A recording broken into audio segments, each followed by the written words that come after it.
नमस्कार। मुंशी प्रेमचंद की कहानियों की श्रृंखला में अगली जो कहानी मैं पढ़ रहा हूं वो मानसरोवर के तीसरे भाग की कहानी है। कहानी का नाम है शतरंज के खिलाड़ी। काफी चर्चित कहानी है, फिल्म भी बनी थी इसके ऊपर। तो लीजिए, प्रस्तुत है शतरंज के खिलाड़ी। वाजिद अली शाह का समय था। लखनऊ विलासिता के रंग में डूबा हुआ था। छोटे बड़े, अमीर गरीब सभी विलासिता में डूबे हुए थे। कोई नृत्य और गान की मजलिस सजाता था तो कोई अफीम की पिनक के ही मजे लेता था। जीवन के प्रत्येक विभाग में आमोद प्रमोद को प्राधान्य था। शासन विभाग में, साहित्य क्षेत्र में, सामाजिक व्यवस्था में, कला कौशल में, उद्योग धंधों में, आहार विहार में, सर्वत्र विलासिता व्याप्त हो रही थी। कर्मचारी विषय वासना में, कविगण प्रेम और विरह के वर्णन में, कारीगर कला बत्तू और चिकन बनाने में, व्यवसायी सुर में, इत्र मिस्सी और उपटन का रोजगार करने में लिप्त था। सभी की आंखों में विलासिता का मद छाया हुआ था। संसार में क्या हो रहा है इसकी किसी को खबर न थी। बटेर लड़ रहे हैं, तीतरों की लड़ाई के लिए पाली बदी जा रही है। कहीं चौरस बिछी हुई है, पौ 12 का शोर मचा हुआ है, कहीं शतरंज का घोर संग्राम छिड़ा हुआ है। राजा से लेकर रंक तक सब इसी धुन में मस्त थे। यहां तक कि फकीरों को पैसे मिलते तो वो रोटियां न लेकर अफीम खाते। शतरंज, ताश, गंजीफा, ये सब खेलने में बुद्धि तीव्र होती है, विचार शक्ति का विकास होता है, पेचीदा मसलों को सुलझाने की आदत पड़ती है। यह दलील एकदम जोर के साथ पेश की जाती थी। इसलिए अगर मिर्जा सज्जाद अली और मीर रोशन अली अपना अधिकांश समय बुद्धि तीव्र करने में व्यतीत करते थे तो किसी विचारशील पुरुष को क्या आपत्ति हो सकती थी। दोनों के पास मौरूसी जागीरें थी। जीविका की कोई चिंता थी ही नहीं। घर बैठे चखोतियां करते। आखिर और करते ही क्या, प्रातः काल दोनों मित्र नाश्ता करके विसात बिछाकर बैठ जाते। मुहरें सज जाती और लड़ाई के दांव पेच होने लगते। फिर खबर न होती थी कि कब दोपहर हुई, कब तीसरा पहर, कब शाम। घर के भीतर से बार बार बुलावा आता, खाना तैयार है। और यहां से जवाब मिलता, चलो आते हैं, दस्तरखान बिछाओ। यहां तक कि बावर्ची परेशान होकर कमरे में ही खाना पटक के चला जाता। पर दोनों मित्र काम साथ साथ करते, खाने का भी और खेलने का भी। मिर्जा सज्जाद अली के घर में कोई बड़ा बूढ़ा न था, इसलिए उन्हीं के दीवान खाने में बाजियां होती थी। मगर यह बात न थी कि मिर्जा के घर के और लोग उसके व्यवहार से खुश हों। घरवाली का तो कहना ही क्या, मोहल्ले वाले घर के नौकर चाकर तक नित्य द्वेषपूर्ण टिप्पणियां किया करते थे। बड़ा मनहूस खेल है, घर को तबाह कर देता है। खुदा ना करे किसी को इसकी चाट पड़े। आदमी दीन और दुनिया किसी के काम का नहीं रहता, न घर का न घाट का। बुरा रोग है। यहां तक कि मिर्जा की बेगम इससे इतना द्वेष था कि अवसर खोज खोज कर पति को लताड़ती थी, पर उन्हें इसका अवसर मुश्किल से मिलता था। वो सोचती रहती थी, तब तक उधर बाजी बिछ जाती थी, और रात को जब सो जाती थी तब कहीं मिर्जा जी भीतर आते थे।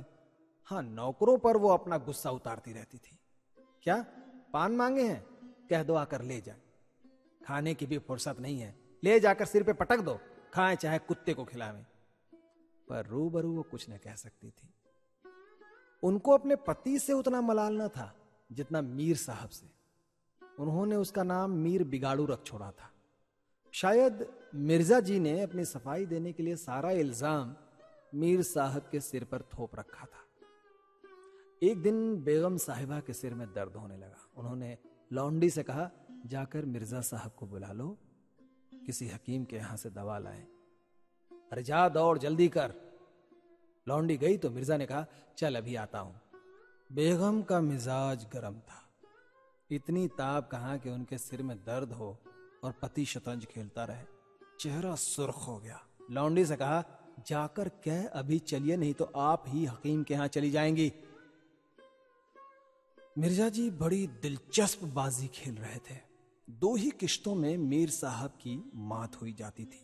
झल्लाकर बोले, क्या ऐसा दम लबों पर है, जरा सब्र नहीं होता? मीर ने कहा, अरे तो जाकर सुन ही आइए ना, औरतें नाजुक मिजाज होती हैं। मिर्जा ने कहा, जी हां, चला क्यों ना जाऊं, 2 किश्तों में आपको मात होती है। मीर ने कहा, जनाब इस भरोसे में न रहिएगा। वो चाल सोची है कि आपकी मुहरे धरी की धरी रह जाए और मात हो जाए, पर जाइए सुनाइए, क्यों खामखा उनका दिल दुखाएंगे। मिर्जा ने कहा, इसी बात पर मात करके ही जाऊंगा। मीर ने कहा, मैं खेलूंगा ही नहीं, आप जाकर सुनाइए तब खेलूंगा। मिर्जा ने कहा, अरे यार जाना ही पड़ेगा हकीम के यहां, सिर दर्द खाक नहीं है, मुझे परेशान करने का बहाना है। मीर ने कहा, कुछ भी हो उनकी खातिर तो करनी ही पड़ेगी। मिर्जा ने कहा, अच्छा ठीक है, एक चाल और चल दूं तो जाता। हरगिज नहीं, जब तक आप न सुनावेंगे मैं मुहरे में हाथ न लगाऊंगा। मिर्जा साहब मजबूर होकर अंदर गए तो बेगम साहिबा ने त्योरियां बदल कर लेकिन थोड़ा कराहते हुए कहा, तुम्हें निगोड़ी शतरंज इतनी प्यारी है, चाहे कोई मर ही जाए पर उठने का नाम नहीं लेते। मिर्जा भी खिलाड़ी आदमी बोले, क्या कहूं, मीर साहब है ना, मानते ही नहीं है, बड़ी मुश्किल से पीछा छुड़ा कर आया हूं। बेगम ने कहा, क्या जैसे वो खद्दू निकट्ठू हैं वैसे ही सबको समझते हैं क्या? उनके भी बाल बच्चे हैं या सबका सफाया कर डाला है? मिर्जा ने कहा, बड़ा लती आदमी है, जब आ जाता है तब मजबूर होकर खेलना पड़ता है। बेगम ने कहा, दुत्कार क्यों नहीं देते? मिर्जा ने कहा, बराबर का आदमी है, उम्र में भी उससे 2 अंगुल ऊंचे भी है, मुलाहिजा करना पड़ता है। बेगम ने कहा, तो मैं ही दुत्कार देती हूं, नाराज हो जाएंगे हो जाए, कौन किसी की रोटियां चला देता है, रानी रूठेगी अपना सुहाग लेंगी। हिरिया बाहर से शतरंज उठा ला और मीर साहब से कहना, मियां आप न खेलेंगे, आप तशरीफ ले जाइए। मिर्जा ने कहा, अरे क्या करती हो, कहीं ऐसा गजब भी ना करना, जलील करना चाहती हो क्या? ठहर हिरिया, कहां जाती है? बेगम ने कहा, जाने क्यों नहीं देते, मेरे ही खून पिए जो उसे रोके। अच्छा उसे रोका, मुझे रोको तो जानू। ये कहकर बेगम साहिबा झल्लाती हुई दीवान खाने की तरफ चली। मिर्जा बेचारे, उनका तो रंग उड़ गया। बीवी की मिन्नतें करने लगे, खुदा के लिए मत जाना, तुम्हें हजरत हुसैन के कसम, मेरी ही मैयत देखो कि उधर जाना। लेकिन बेगम ने एक न मानी, दीवान खाने के द्वार तक चली गई। पर एकाएक जब पर पुरुष के सामने गई तो पांव बंध गए। भीतर झांका, संयोग से कमरा खाली था। मीर साहब ने 2 मुहरे इधर उधर कर दिए थे और अपनी सफाई बताने के लिए बाहर टहल रहे थे। फिर क्या था, बेगम ने अंदर पहुंचकर बाजी उलट दी, मोहरे कुछ तख्त के नीचे फेंक दिए, कुछ बाहर, और किवाड़ अंदर से बंद कर दिया, कुंडी भी लगा दी। मीर साहब दरवाजे पर ही टहल रहे थे, मोहरे बाहर फेंक के जाते देख और चूड़ियों की झनक सुनी और फिर दरवाजा बंद हुआ तो समझ गए कि बेगम बिगड़ गई हैं, घर की राह ली। मिर्जा ने कहा, तुम भी गजब करती हो। बेगम ने कहा, अब मीर साहब इधर आए तो खड़े खड़े निकलवा दूंगी। इतनी लौ खुदा से लगाते तो क्या गरीब हो जाते हैं? आप तो शतरंज खेले और मैं यहां चूल्हे चक्की की फिक्र में सिर खपाऊं। बोलो, जाते हो हकीम के यहां कि अब भी तामुल है? मिर्जा घर से निकले तो हकीम के घर जाने के बदले मीर साहब के घर पहुंचे। सारा वृतांत कहा। मीर साहब बोले, मैंने तो जब मुहरे बाहर आते देखी भैया तभी ताड़ गया, फौरन भागा वहां से। बड़ी गुस्से वाली मालूम होती हैं, मगर आपने भी उन्हें सिर पर चढ़ा रखा है, ये ठीक नहीं है। अरे उन्हें इससे क्या मतलब कि आप बाहर क्या करते हैं, घर का इंतजाम करना उनका काम है, दूसरी बातों से उन्हें क्या सरोकार। मिर्जा ने कहा, खैर ये तो बताइए अब कहां जमाव होगा? मीर ने कहा, इसका क्या गम है, इतना बड़ा घर पड़ा हुआ है, बस यहीं जमेंगे। मिर्जा ने कहा, लेकिन बेगम साहिबा को कैसे मनाऊंगा? जब घर पर बैठा रहता था तब तो वो इतनी बिगड़ती थी, यहां बैठक होगी तो शायद जिंदा न छोड़ेगी। मीर ने कहा, अजीब बकने भी दीजिए हैं, 2-4 रोज में आप ही ठीक हो जाएंगी। हाँ, आप इतना कीजिए कि आज से जरा तन जाइए उनके सामने। इधर क्या था कि मीर साहब की बेगम किसी अज्ञात कारण से उनका घर से दूर रहना ही उपयुक्त समझती थी, इसलिए वो उनके शतरंज प्रेम की कभी आलोचना न करती, बल्कि कभी कभी मीर साहब को देर हो जाती तो याद दिला देती थी। इन कारणों से मीर साहब को भ्रम हो गया था कि मेरी स्त्री अत्यंत विनयशील और गंभीर है। लेकिन जब दीवान खाने में विसात बिछने लगी और मीर साहब दिन भर घर में रहने लगे तो उनकी बेगम साहिबा को बड़ा कष्ट होने लगा। उनकी स्वाधीनता में बाधा पड़ गई। दिन भर दरवाजे पर झांकने को तरस जाती थी बेचारी। उधर नौकरों में कानाफूसी होने लगी। अब तक दिन भर पड़े पड़े मक्खियां मारा करते थे सारे के सारे। घर में चाहे कोई आवे चाहे कोई जाए, इनसे कुछ मतलब न था। अब तो आठों पहर की धौस हो गई थी। कभी पान लाने का हुक्म होता, कभी मिठाई लाने का, और हुक्का तो किसी प्रेमी के हृदय के भांति नित्य जलता ही रहता था। वो बेगम साहिबा से जा जाकर कहते, हुजूर, मियाँ की शतरंज तो हमारे जी का जंजाल हो गई है। दिन भर दौड़ते दौड़ते पैरों में छाले पड़ गए। ये भी कोई खेल है कि सुबह को बैठो तो शाम ही कर दो? अरे भैया, घड़ी आध घड़ी दिल बहलाव के लिए खेल लेना बहुत है। खैर, हमें तो शिकायत नहीं है, हुजूर के गुलाम हैं, जो हुक्म होगा बजा हिलावेंगे। मगर ये खेल बड़ा मनहूस है, इसका खेलने वाला कभी पनपता नहीं है। घर पर कोई ना कोई आफत जरूर आती है। यहां तक कि एक के पीछे मोहल्ले के मोहल्ले तबाह हो जाते देखे गए हैं। सारे मोहल्ले में यही चर्चा हो रही है। देखिए, हम तो हुजूर का नमक खाते हैं, अपने आका की बुराई सुन लेंगे तो अच्छा नहीं लगता है ना, मगर क्या करें। इस पर बेगम साहिबा कहती, मैं तो खुद इसको पसंद नहीं करती, पर वो किसी के सुनते ही नहीं है, क्या किया जाए। मोहल्ले में भी 2-4 पुराने जमाने के लोग थे। वे आपस में भांति भांति के अमंगल की कल्पनाएं करने लगे। अब खैरियत नहीं है भैया, जब हमारे रईसों का ये हाल है तो मुल्क का तो खुदा ही हाफिज। ये बादशाहत शतरंज के हाथों तबाह होगी, आसार बुरे हैं। राज्य में हाहाकार मचा हुआ था। प्रजा दिन दहाड़े लूटी जाती थी, कोई फरियाद सुनने वाला न था। देहातों की सारी दौलत लखनऊ में खिंची चली आती थी और वो वेश्याओं में, भाड़ों में, विलासिता में और भी कई तरह के अन्य अंगों की पूर्ति में उड़ जाती थी। अंग्रेजी कंपनी का ऋण दिन ब दिन बढ़ता जाता था। कमली दिन ब दिन भीग कर भारी होती जाती थी। देश में सुव्यवस्था न होने के कारण वार्षिक कर भी वसूल न हो पाता था। रेसिडेंट बार बार चेतावनी देता था, पर यहां लोग विलासिता के नशे में चूर थे, किसी के कान में जू तक न रेंगती। खैर, मीर साहब के दीवान खाने में शतरंज होते 3 महीना गुजर गया। नए नए नक्शे हल किए जाते, नए नए बनाए जाते, नित नई व्यूह रचना होती। कभी कभी खेलते खेलते भिड़ जाते, तू मैं की नौबत आ जाती, पर शीघ्र ही दोनों में मेल हो जाता। कभी कभी ऐसा भी होता कि बाजी उठा दी जाती, मिर्जा जी रूठ कर अपने घर में जा बैठते, पर रात भर की निद्रा के साथ सारा मनोमालिन्य शांत हो जाता था। प्रातः काल दोनों मित्र दीवान खाने में आ पहुंचते थे। एक दिन दोनों मित्र बैठे शतरंज की दलदल में गोते लगा रहे थे कि इतने में घोड़े पर सवार एक बादशाही फौज का अफसर मीर साहब का नाम पूछता हुआ आ पहुंचा। मीर साहब के होश उड़ गए। ये क्या भला सिर पर आई, ये तलबी किस लिए हो गई? अब खैरियत नहीं नजर आती। घर के दरवाजे बंद कर लिए। नौकर से बोले, कह दे घर में नहीं है। सवार, घर में नहीं है तो कहां है? नौकर ने कहा, ये मैं नहीं जानता। कि क्या काम है? सवार ने कहा, काम तुझे बताऊं मैं? हुजूर से तलबी आई है, शायद फौज के लिए कुछ सिपाही मांगे गए हैं। जागीरदार हैं कि दिल लगी? मोर्चे पर जाना पड़ेगा तो आटे दाल का भाव मालूम हो जाएगा। नौकर ने कहा, अच्छा तो जाइए, कह दिया जाएगा। सवार ने कहा, कहने की बात नहीं है, कल मैं खुद आऊंगा और साथ ले जाने का हुक्म हुआ है। सवार चला गया।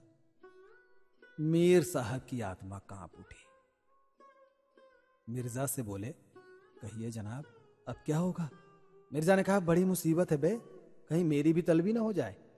मीर ने कहा, कमबख्त कल आने को कह गया है। मिर्जा ने कहा, आफत है और क्या, कहीं मोर्चे पर जाना पड़ा तो बेमौत मारे जाएंगे। मीर ने कहा, बस यही एक तदबीर है कि घर पर मिले ही नहीं, कल से गोमती पर कहीं वीराने में नक्शा जमे, वहां किसे खबर होगी? सब लौट कर चले जाएंगे। मिर्जा ने कहा, वल्लाह आपको क्या सूझी है, वाह वाह वाह वाह, इसके सिवा और कोई तदबीर नहीं है, वाह क्या बात। इधर मीर साहब की बेगम उस सवार से कह रही थी, वाह भैया तुमने खूब बताई है। और उसने जवाब दिया, ऐसे गाँव दियों को तो चुटकियों पर नचाता हूं, इनकी सारी अकल और हिम्मत तो शतरंज चल चुकी है, अब भूल कर भी ना रहेंगे घर पर। खैर दूसरे दिन से दोनों मित्र मुंह अंधेरे घर से निकल खड़े होते, बगल में एक छोटी सी दरी दबाते, डिब्बे में गिलोरियां भरे, गोमती पार करके एक पुरानी वीरान मस्जिद में चले जाते, जिसे शायद नवाब असफउद्दौला ने बनवाया था। रास्ते में तंबाकू, चीलम और मदरिया ले लेते और मस्जिद में पहुंच दरी बिछा हुक्का भर शतरंज खेलने बैठ जाते। फिर उन्हें दीन और दुनिया की फिक्र न रहती। किस्त, शह आदि दो एक शब्दों के सिवा मुंह से और कोई वाक्य नहीं निकलता था।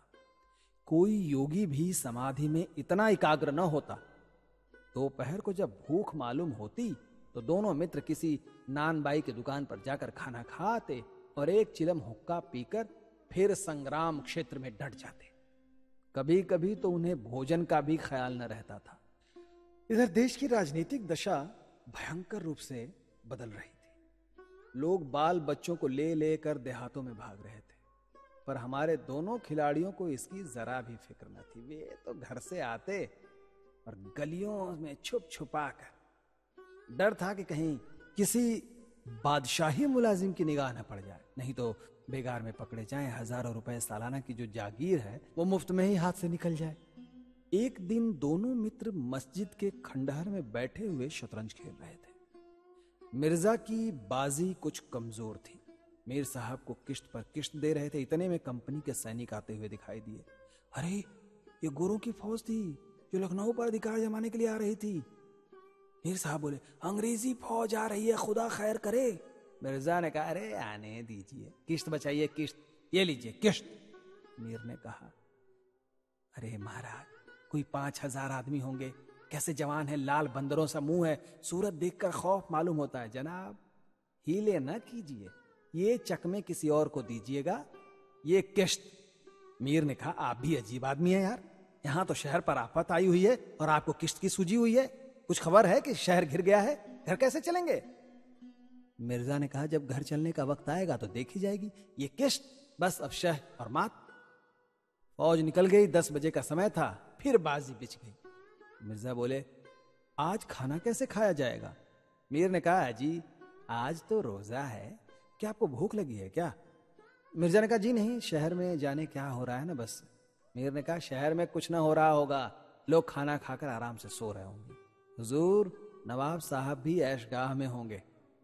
दोनों सज्जन फिर जो खेलने बैठे तो 3 बज गए। अब की मिर्जा की बाजी कमजोर थी। 4 का गजर बज रहा था कि फौज की वापसी की आहट मिली। नवाब वाजिद अली शाह पकड़ लिए गए थे और सेना उन्हें किसी अज्ञात स्थान को लिए जा रही थी। शहर में न कोई हलचल थी, न मारकाट, एक बूंद भी खून नहीं गिरा था। आज तक किसी स्वाधीन देश के राजा की पराजय इतनी शांति से इस तरह खून बहे बिना कभी ना हुई होगी। यह अहिंसा न थी जिस पर देवगण प्रसन्न होते, ये कायरपन था जिस पर बड़े से बड़े कायर आंसू बहाते हैं। अवध के विशाल देश का नवाब बंदी बना चला जाता था और लखनऊ ऐश की नींद में मस्त था। ये राजनीतिक अधः पतन की चरम सीमा थी। मिर्जा ने कहा, हुजूर नवाब को जालिमों ने कैद कर लिया है। मीर ने कहा, अरे कर लिया होगा, ये लीजिए शह। मिर्जा ने कहा, जनाब जरा ठहरिए, इस वक्त इधर तबीयत ठीक नहीं लगती। बेचारे नवाब साहब इस वक्त खून के आंसू रो रहे होंगे। मीर ने कहा, रोया ही चाहे, ये ऐश वहां कहां नसीब होगी, ये लीजिए किश्त। मिर्जा ने कहा, किसी के दिन बराबर नहीं जाते, कितनी दर्दनाक हालत है। मीर ने कहा, हाँ सो तो है, ये लो फिर किश्त। बस अब की किश्त में मात है, बच नहीं सकते। मिर्जा ने कहा, खुदा की कसम आप बड़े बेदर्द आदमी हैं यार, इतना बड़ा हादसा देखकर भी आपको दुख नहीं होता? आए गरीब वाजिद अली शाह। मीर ने कहा, पहले अपने बादशाह को तो बचाइए, फिर नवाब का मातम कीजिएगा। ये किश्त और मात, लाना हाथ। बादशाह को लिए हुए सेना सामने से निकल गई। उनके जाते ही मिर्जा ने फिर बाजी बिछा ली। हार की चोट बुरी होती है। मीर ने कहा, आइए नवाब के मातम में मरसिया कह डालें। लेकिन मिर्जा की राजभक्ति अपने हार के साथ लुप्त हो चुकी थी। वो हार का बदला चुकाने के लिए अधीर हो गए थे। शाम हो गई। खंडहर में चमगादड़ों ने चीखना शुरू किया। आबाबीले आकर अपने घोंसलों में चिपटी पर दोनों खिलाड़ी डटे हुए थे, मानो दोनों खून के प्यासे सूरमा आपस में लड़ रहे हों। मिर्जा जी 3 बाजियां लगातार हार चुके थे। इस चौथी बाजी का भी रंग अच्छा न था। वो बार बार जीतने का दृढ़ निश्चय कर संभल कर खेलते थे, लेकिन एक न एक चाल ऐसी बेढप पड़ जाती जिससे बाजी खराब हो जाती थी। हर बार हार के साथ प्रतिकार की भावना और उग्र हो जाती थी। उधर मीर साहब मारे उमंग के गजलें गाते थे, चुटकियां लेते थे, मानो कोई गुप्त धन पा गए हों। मिर्जा सुन सुनकर झुंझलाते और हार की झेप मिटाने के लिए उनकी दाद देते थे। ज्यों-ज्यों बाजी कमजोर पड़ती थी, धैर्य हाथ से निकलता जाता था, यहां तक कि बात बात पर झुंझलाने लगी। जनाब, आप चाल न बदला कीजिए। ये क्या कि चाल चले और फिर उसे बदल दिया। अरे जो कुछ चलना है एक बार चलिए ना। ये आप मोहरे पर ही हाथ क्यों रखे रहते हैं साहब? छोड़िए ना इसे, मोहरे छोड़िए। जब तक आपको चाल न सूझे मोहरा छूइए नहीं। आप एक एक चाल ना आधे आधे घंटे में चलते हैं, इसकी सनद नहीं है। जिसे एक चाल चलने में 5 मिनट से ज्यादा लगे उसकी मात समझी जाएगी। फिर आपने चाल बदल दी। अरे चुपके से मुहर वहीं रख दीजिए। मीर साहब की फर्जी पिटता था। बोले, मैंने चाल चली ही कब थी मिर्जा? आप चाल चल चुके हैं, मुहरा वहीं रख दीजिए उसी घर में। मीर ने कहा, उसमें क्यों रखूं? हाथ से मुहरा छोड़ा कब था? अरे मिर्जा ने कहा, मुहरा आप कयामत तक न छोड़े तो क्या चाल चली ही न जाएगी? फर्जी पिटते देखा तो धांधली करने लगे। मीर ने कहा, धांधली आप करते हैं, हार जीत तकदीर से होती है, धांधली करने से कोई जीतता नहीं है। मिर्जा ने कहा, तो इस बाजी में आपकी मात हो गई। मीर ने कहा, मुझे क्यों मात होने लगी? मिर्जा ने कहा, तो आप मोहरा उसी घर में रख दीजिए जहां पहले रखा था। मीर ने कहा, वहां क्यों रखूं? नहीं रखता। मिर्जा ने कहा, क्यों न रखिएगा, आपको रखना होगा। तकरार बढ़ने लगी। दोनों अपनी अपनी टेक पर अड़े थे। न ये दबता था न वो। अप्रासंगिक बातें होने लगी। मिर्जा बोले, किसी ने खानदान में शतरंज खेली होती तब तो इसके कायदे जानते आप। वो तो हमेशा घास छीला करते थे। आप शतरंज क्या खेलिएगा? रियासत और ही चीज है, जागीर मिल जाने से कोई रईस नहीं हो जाता। मीर ने कहा, क्या? अरे घास आपके अब्बा जान छीलते होंगे, यहाँ तो पीढ़ियों से शतरंज खेलते चले आते हैं। मिर्जा ने कहा, जी जाइए, हैं गजीउद्दीन हैदर के यहाँ बावर्ची का काम करते करते उम्र गुजर गई है, आज रईस बनने चले हैं। रईस बनना कोई दिल लगी नहीं है। मीर ने कहा, क्यों क्यों अपने बुजुर्गों के मुंह पर कालिख लगाते हो? वे बावर्ची का काम करते होंगे, यहाँ तो बादशाह के दस्तरख्वान पर खाना खाते चले आए हैं। मिर्जा ने कहा, अरे चल चरकटे, बहुत बढ़कर बात कर रहा है। मीर ने कहा, जबान संभालिए वरना बुरा होगा। मैं ऐसी बातें सुनने का आदी नहीं हूं। यहाँ तो किसी ने आंखें दिखाई कि उसकी आंखें निकाल लेता हूं मैं। है ये हौसला? मिर्जा ने कहा, आप मेरा हौसला देखना चाहते हैं तो फिर आइए, आज 2-2 हाथ हो जाए, इधर या उधर। मीर ने कहा, तो यहां तुमसे दबने वाला कौन है? दोनों दोस्तों ने कमर से तलवार निकाल ली। नवाबी जमाना था, सभी तलवार पेशकब्ज कटार वगैरह बांधते थे। दोनों विलासी थे पर कायर न थे। उनमें राजनीतिक भावों का अधः पतन हो गया था। बादशाह के लिए क्यों मरे, पर व्यक्तिगत वीरता का भाव न था। दोनों ने पैतरे बदले, तलवारें चमकी, छपाछप की आवाजें आई, दोनों जख्मी होकर गिरे। दोनों ने वहीं तड़प तड़प कर जान दे दी। अपने बादशाह के लिए उनकी आंखों से एक बूंद आंसू न निकला, लेकिन शतरंज के वजीर की रक्षा के लिए प्राण दे दिए। अंधेरा हो चला था, बाजी बिछी हुई थी। दोनों बादशाह अपने अपने सिंहासन पर बैठे मानो इन वीरों के मृत्यु पर रो रहे थे। चारों तरफ सन्नाटा छाया हुआ था। खंडहर की टूटी हुई मेहराबें, गिरी हुई दीवारें और धूल धूसरित मीनारें इन लाशों को देखती और सिर धोनती थी।